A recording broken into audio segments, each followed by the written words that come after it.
Assalamualaikum warahmatullahi wabarakatuh. izin menjelaskan tentang analisis dampak lingkungan pada pembangunan jalan tol Bawen Yogyakarta. Sebelumnya, saya akan memperkenalkan diri. Taruna Madya Tegarai Bonafirdaus, NIT 214027711, Prodi MTP 2C. Di sini ada gambar. Saya ambil gambar tuh mengenai jalan masuk pintu tol Bawen sampai Yogyakarta.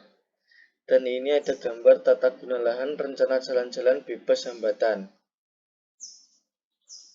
yang dimana isinya itu sawah meliputi PAS 1 52%, pemukiman 18%, tegalan 30%, dan PAS 2 sawah 40%, pemukiman 40%, dan tegalan 20%.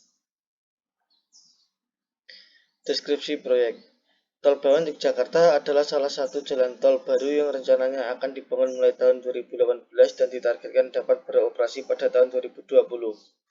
Tol ini akan menyambungkan 4 kabupaten di Jawa Tengah dan Daerah Istimewa Yogyakarta. 3 kabupaten di Jawa Tengah yaitu Kabupaten Semarang, Kabupaten Magelang, Kabupaten Temanggung, sedangkan di Kabupaten Yogyakarta yaitu Kabupaten Sleman. Tol ini akan dibangun sepanjang 77 km dan mencakup 8 kecamatan dan 44 desa di Kabupaten Magelang.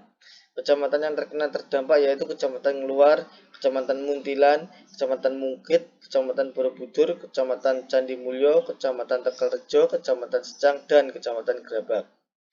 Menurut Direktur Jalan dan Jembatan Komite Percepatan Penyediaan Infrastruktur Prioritas atau KPPIP, Indra Gautama, pembangunan Jalan Tol Bawen Yogyakarta, pembangunan jalan tol ini adalah salah satu dari 37 proyek yang menjadi prioritas pemerintah untuk dikerjakan. Jadi saya akan membahas tentang kajian sebelum proyek dimulai, kajian saat proyek dimulai, dan sesudah proyek dimulai. Meliputi aspek fisik, sosial, dan ekonomi. Sebelum proyek dimulai, aspek fisiknya yaitu banyaknya pepohonan dan sawah yang terhampar luas, membuat suasana di desa sangat amat tenang dan sejuk. Aspek sosialnya keadaan yang tentram, damai, ikatan emosional yang tinggi, dan kebersamaan antar warga yang hidup bersama di pedesaan. Aspek ekonominya, hampir semua jalur yang akan dibangun tol tersebut merupakan lahan produktif dan daerah sumber mata air. Hal tersebut membuat masyarakat sekitar memanfaatkannya untuk bertani dan membantu negara dalam produksi bahan pangan. Jadi, dampak negatif setelah adanya proyek ini dibangun, salah satunya yaitu berkurangnya sumber mata air, karena di sawah-sawah tersebut banyak sumber mata air yang dimanfaatkan oleh warga sekitar untuk mengambil air. Tetapi setelah diadakannya proyek jalan tol, sumber mata air tersebut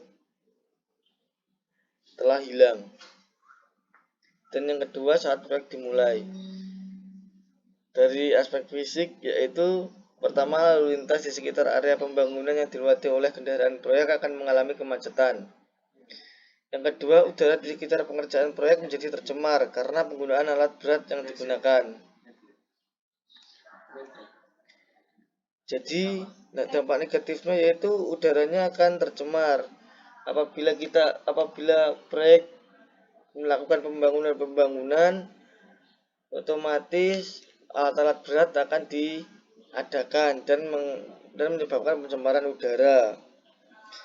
Dan lalu lintas di daerah tersebut akan mengalami kemacetan karena banyaknya material yang bertumpuk dan alat-alat berat yang berada di daerah proyek tersebut.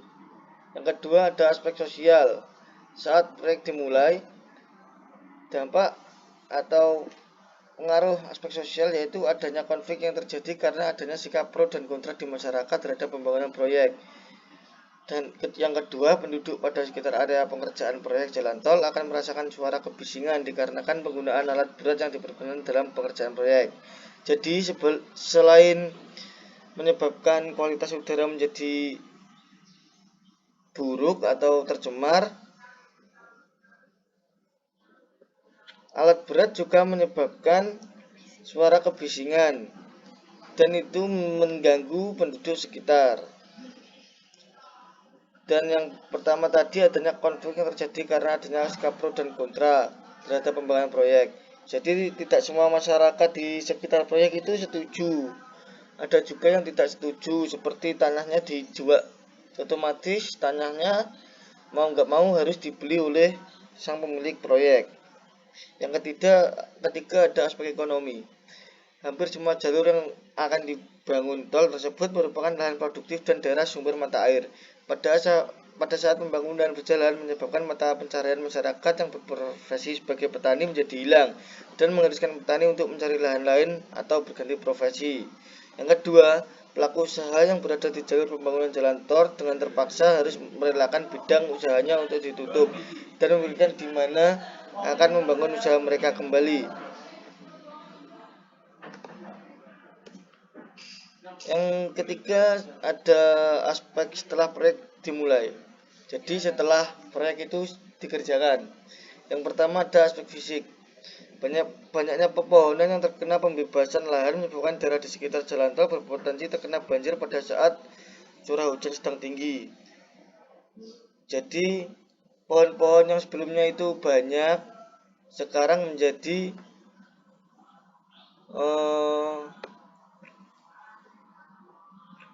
berkurang dikarenakan ditebang habis pada saat pembangunan proyek dan terdampak hingga saat ini seperti sering banjir dan lain-lain. Yang kedua ada aspek sosial, ketidakpuasan masyarakat atas harga ganti rugi yang diperoleh mereka yang tanahnya dijadikan daerah pembebasan lahan. Jadi proyek tersebut banyak masyarakat yang merasa tidak sesuai dengan harga yang masyarakat tersebut tawarkan.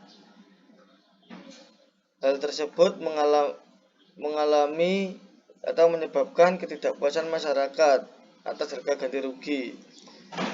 Yang terakhir ada aspek ekonomi. Dengan adanya tol, maka jika ada wisatawan lokal maupun mancanegara yang ingin mengunjungi wisata yang ada di sekitar Magelang dan Yogyakarta dapat mengaksesnya dengan mudah. Hal tersebut membuat sektor ekonomi di bidang pariwisata dapat meningkat. Aspek ekonomi di sini menjadi aspek yang positif karena dengan adanya jalan tol, wisatawan dapat mengakses jalan dengan lebih mudah. Jadi wisata-wisata di sana akan otomatis menjadi lebih ramai dari sebelumnya. Sekian presentasi dari kami. Wassalamualaikum warahmatullahi wabarakatuh.